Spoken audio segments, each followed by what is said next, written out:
नमस्कार, जागतिक में आपका स्वागत है। दोस्तों, आज 19 अप्रैल है और देश के प्रधानमंत्री नरेंद्र मोदी ने जब देश में कोरोना वायरस के चलते 14 अप्रैल को दूसरे लॉकडाउन 3 मई तक करने का ऐलान किया था, साथ ही उन्होंने एक बात कही थी। उन्होंने कहा था कि जिस भी इलाके थाना स्तर पर, वार्ड स्तर पर और ज़िला स्तर पर कोरोना वायरस के मामले कम होंगे या नहीं आएंगे, तो वहाँ पर लोगों को सुविधा के लिए ज़रूरी चीज़ों में अनुमतियाँ दी जाएगी, छूट दी जाएगी। तो अब कल 20 अप्रैल है, इसके लिए जो केंद्र सरकार द्वारा बाकायदा इसमें जो भी एक शेड्यूल है वो जारी किया जा चुका है और इसे जिला स्तर पर जो अधिकारियों को राज्य सरकारों द्वारा भी भेज दिया गया है। अब आपको पंजाब की बात करें तो पंजाब सरकार ने भी इस बारे में एक स्पष्ट दिशा निर्देश जारी कर दिए हैं। थोड़ा सा आपको बता दें कि इसमें एक चीज़ उन्होंने बताई है कि जैसे फैक्ट्रियों को उन्होंने कहा है कि फैक्ट्रियां शुरू की जा सकती हैं, वो फैक्ट्रियां जहां पर 10 से अधिक जो कर्मचारी है वो काम कर रहे हों और यहाँ पर ऐसे उद्योगों को अनुमति होगी और इसके लिए इन उद्योगों को जो एक नियम है, जो डीएम द्वारा तय किए गए जो नियम होंगे उनका पालन करना होगा। ये उन्होंने एक ज़रूरी काम किया है जिसके लिए उन्हें डीएम लेवल पर अनुमति लेनी जरूरी होगी। इसी प्रकार ये भी कहा है कि श्रमिकों की फैक्ट्री में रहने की उचित व्यवस्था जरूर होनी चाहिए और परिवहन के भी उचित प्रबंध होने चाहिए। यानी कि ये जो औद्योगिक गतिविधियां होंगी ये पूरी तरह शर्तों के अधीन होगी और जैसे कर्फ्यू में पास की जो प्रक्रिया थी वो वैसे ही रहेगी। उसके लिए जो भी शर्तें हैं वो मौजूदा प्रक्रिया के अनुसार जारी रहेंगी। इसी प्रकार जो सरकार ने, क्योंकि ये जब से लॉकडाउन हुआ है तब से स्कूल, कॉलेज, शिक्षा संस्थान सब बंद हैं, तो सरकार ने जो छात्रों का जो शिक्षा का नुकसान ना हो, पढ़ाई का नुकसान हो, इसके लिए उन्होंने जो किताबों की दुकानें हैं उनको भी अनुमति दी है, वो भी सशर्त दी है।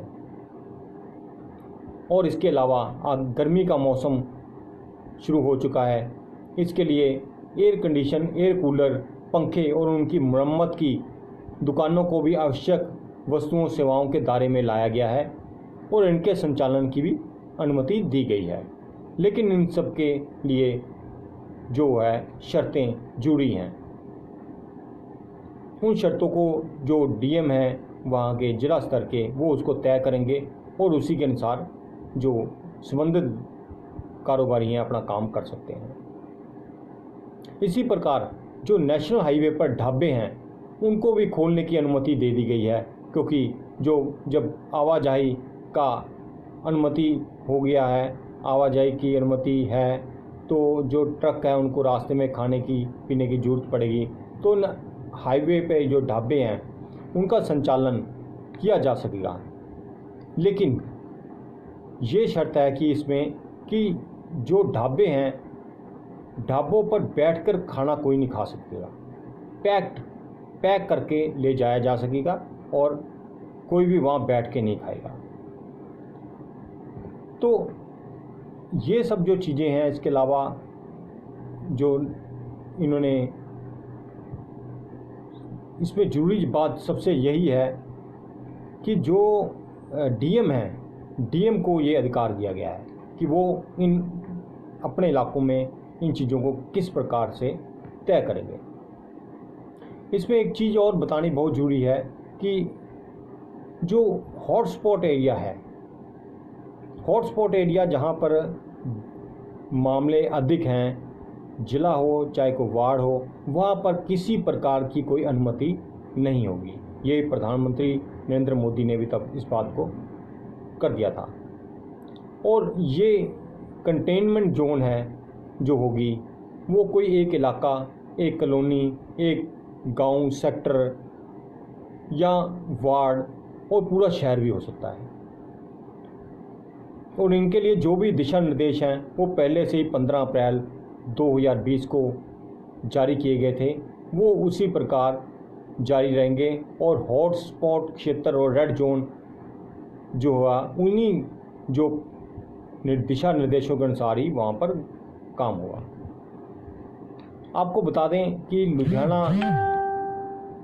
लुधियाना के जो डिप्टी कमिश्नर हैं उन्होंने भी इन जो आदेशों को अपने स्तर पर जो बताया है, कुछ जानकारियाँ दी हैं, तो वो भी आपको बता दें, जिसमें उन्होंने हेल्थ सर्विस के बारे में अलाउड किया है, जिसमें प्राइवेट एस्टेब्लिशमेंट हैं और जो एसेंशियल सर्विसेज हैं जो कंटेनमेंट एरिया में हो रही हैं उनको, और होम केयर प्रोवाइडर्स हैं, डायग्नोस्टिस्ट हैं, सप्लाई चेन और फर्म सर्विंग हॉस्पिटल्स को जो कर रही हैं, और construction of medical health infrastructure है, और जो मैन्युफैक्चरिंग ऑफ एम्बुलेंस हैं इनको अनुमति है। लेकिन इनके लिए भी परमिशन है, परमिशन जरूरी है। तो ऐसे ही एनिमल हस्बेंड्री से संबंधित भी जो ऑपरेशंस हैं और एनिमल फीड मैन्युफैक्चरिंग से संबंधित और एनिमल शेल्टर होम हैं इंक्लूडिंग गौशालाज हैं, इनको भी अनुमति होगी विद परमिशन। फाइनेंशियल सेक्टर में जो बैंक ब्रांचेस हैं वो अलाउड होंगी काम के लिए, जैसा कि उसका नॉर्मल वर्किंग आवर्स होते हैं। अपने डेली जो बैंक ट्रांसफ़र, कैश ट्रांसफ़र को कंप्लीट करके, डिसबर्सल करके वो कर सकते हैं काम। तो इसके लिए जो लोकल एडमिनिस्ट्रेशन है उनको जो सिक्योरिटी है वो पूरी उपलब्ध करवाएंगे। वहाँ पर सोशल डिस्टेंसिंग का पूरा ध्यान रखा जाएगा, और अकाउंट होल्डर जो हैं उनको पूरा, उनकी जो गैदरिंग नहीं होनी दी जाएगी। और ऐसा ना हो कि जो अकाउंट होल्डर है वहाँ पर बार बार चक्कर ही लगाते रहें और कर्फ्यू के नियम जो हैं वो उनका पालन ना हो। इसी प्रकार सेबी कैपिटल डेब्ट मार्केट सर्विसेज हैं जो इससे की नोटिफाइड है security and exchange board of India SEBI की तरफ से, और IRDAI एंड इंश्योरेंस कंपनियां, non banking financial institute including house finance companies और micro finance institute with both minimum staff. Bare minimum staff, इसमें आपका स्टाफ है उसको मिनिमम करना होगा, उसके साथ आप काम कर सकते हैं। और इसी तरह कोऑपरेटिव जो क्रेडिट सोसाइटीज़ हैं वो कर सकती हैं। इसी तरह सोशल सेक्टर में operation of anganwadi, distribution of food items और nutrition once in 15 days at door step of beneficiary, जैसे कि चिल्ड्रन है, बच्चों के लिए। इसी तरह सोशल सेक्टर में ही ऑपरेशन, इसी तरह अब मनरेगा का वर्क्स भी अलाउड किया है। मनरेगा के सभी जो काम हैं उनको इम्प्लीमेंटेशन होगा, लेकिन उनके सोशल डिस्टेंस जो है वो जरूरी होगा। और जो मूवमेंट है लोडिंग अनलोडिंग गुड्स की, कार्गो, वो अलाउड रहेगी सभी प्रकार की, जिससे एसेंशियल आर्डर हैं, एसेंशियल गुड्स आती हैं। इंटरस्टेट जो एक्सपोर्ट होना है इनलैंड, उनको मंजूरी होगी। और इनका जो स्टाफ है, कॉन्ट्रैक्चुअल लेबर है, उनके ऑपरेशन जो फ्रेट कॉरिडोर है उनको अलाउड होगा। उनको जो है जिला प्रशासन द्वारा पास इशू किए जाएंगे, बल्कि वो अनुमति से ही होगा। इसी प्रकार जो कमर्शियल और प्राइवेट संस्थान हैं उनको अलाउड किया, जिसमें IT और IT इनेबल्ड सर्विसेज हैं विद 50% स्ट्रेंथ रहेगी स्टाफ की। और इसमें पहले की तरह केवल जो एसेंशियल सर्विसेज हैं उनको ही अलाउड किया गया है। गवर्नमेंट अप्रूव्ड जो कॉमन सर्विस सेंटर हैं और ग्राम पंचायत में जो हैं उनको अलाउड किया है। E-commerce company vehicle used e-commerce operator will be allowed as apply with the necessary permission earlier only for essential services. इसी तरह कुरियर सर्विसेज को अलाउड किया गया है। Services provide by self employed person, जो इलेक्ट्रीशियन हैं, IT रिपेयर्स हैं, plumber हैं, मोटर मैकेनिक हैं और कारपेंटर्स हैं, इनको परमिशन जिला प्रशासन DM से परमिशन लेकर काम करने की अनुमति होगी। इसी तरह सेल ऑफ एयर कंडीशन है, एयर कूलर हैं, फैंस हैं और उनकी रिपेयर शॉप हैं, और जो कापियाँ किताबें हैं उनकी जो स्कूल कॉलेज के स्टूडेंट्स को देनी है उनको भी अनुमति होगी देने के लिए, लेकिन उनके लिए भी DM की परमिशन जरूरी होगी। आपको बता दें कि इंडस्ट्रियल इस्टेब्लिशमेंट और इंडस्ट्री के लिए भी जो ऑपरेशन की परमिशन दी गई है, उसमें भी म्यूनिसिपल कॉरपोरेशन के अंदर जो industry rural area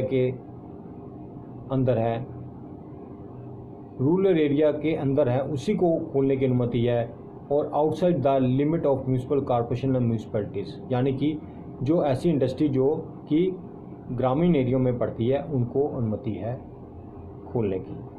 manufacturing and other industrial establishment with access control in export oriented units, industrial state and industrial township. इसी प्रकार food processing industry in rural areas outside the limit of the municipal corporation and municipalities, यानी कि शहर के अंदर इनको अनुमति नहीं है, शहर के बाहर। Manufacturing of IT hardware, manufacturing unit of package material, केवल जो इसमें है केवल असेंशियल कमोडिटीज़ के लिए ही है। इसी तरह jute industry with the stringent shift and social distancing, ये जरूरी है, सोशल डिस्टेंसिंग और भी कोई बार बार इधर उधर ना हो। इसी प्रकार जो oil and gas exploration and refinery है इनको अनुमति है। ब्रिक लिन इन जो रूरल एरिया हैं वहाँ पे ईंट भट्टा को अनुमति है। तो ये भी कहा गया कि this establishment shall make all arrangement for stay of worker within their premises as far as possible and the adjacent building and for implementation of the standard operating protocol as referred in the National Directive for COVID-19 Management. The transportation of workers to workplace shall be arranged by the employers in dedicated transport by ensuring social distance. इसी प्रकार जो है construction activities को भी allowed किया गया है और इनके लिए परमिशन जारी की गई है। Construction of roads, irrigation projects, building, water supply and sanitation, line and erection of power transmission lines and line of telecom optical fiber and the cable along with related activities, and all kind of industrial projects including MSME in rural areas को मंजूरी है। और all kind of projects of industrial area underline portion added through conjuntum dated 16/4/20 by ministry of home affairs government of India. इसी तरह जो construction of renewable energy projects हैं इनको अनुमति है। Construction of work in construction project within the limit of municipal corporation and municipalities where works are available on site and no workers are required to be brought in from outside in site construction. इसी प्रकार activities like stone crusher, mining for of land and gravel, it's transport, sale of outlet of cement, steel etc will be allowed as per loan laid down by district administration, जैसा भी जो जिला प्रशासन अनुमति देगा उसके हिसाब से। इसी प्रकार जो लोगों की मूवमेंट है उसके लिए भी कुछ ढील दी गई है। उसमें है private vehicle for emergency services को अलाउड है, इंक्लूडिंग मेडिकल एंड वेटरनरी जो केयर है उसको, और जो जरूरी सामान की जो आवाजाही है उसको किया गया है। लेकिन इसमें शर्त किया है कि एक पैसेंजर जो प्राइवेट व्हीकल में ड्राइवर हो और बैक सीट पे एक बैठ सकता है, और यदि 4 व्हीलर है, हाँ आपको फिर से थोड़ा बता दें, एक पैसेंजर जो है वो प्राइवेट व्हीकल पर परमिट है पीछे। इन केस ऑफ 4 व्हीकल, यदि 4 पहिया है तो उसमें एक ड्राइवर होगा और एक पीछे बैठ सकेगा, साथ नहीं बैठेगा। और टू व्हीलर में केवल जो है एक को ही परमिट है, एक ही बंदा चल सकता है। और जो all personal travelling in place of work and back in the exempted category as per institution of state and UT local authority, जैसे भी काम ख़त्म करने के बाद जो है उनको ट्रैवलिंग की जो अनुमति है वो जो यूटी है या स्टेट है उसके जो भी संस्थान को मिली है अनुमति उसके अनुसार होगा। तो जो जिला प्रशासन है लुधियाना ने इन जो गतिविधियों को जारी कर दिया है, इनके बारे में बता दिया है। बाकायदा जिला लोक संपर्क अधिकारी द्वारा भी इस बारे में जो फेसबुक पे सोशल मीडिया पे जानकारी दे दी गई है। तो जैसा कि आपको पहले पता है कि 20 अप्रैल कल से है, ये सब कल से लागू होने जा रहा है। और ये भी है कि यदि कोई भी परमिशन एरिया में बाद में जो कंटेनमेंट जोन में आ जाता है या रेड जोन में आता है तो तुरंत ये सारी जो फैसिलिटीज़ मिली हैं उनको विड्रॉ कर लिया जाएगा। तो यही बात आपको बतानी थी कि आपको अब थोड़ी छूट मिली है, जिसको थोड़ा सा आप काम कर सकते हैं और आप इन छूटों को और आगे बढ़ाना चाहेंगे तो इसके लिए आप घर पे रहिए, सेफ रहिए, सुरक्षित रहिए। जागृति लहर के लिए मैं लुधियाना से गौतम चौधरी।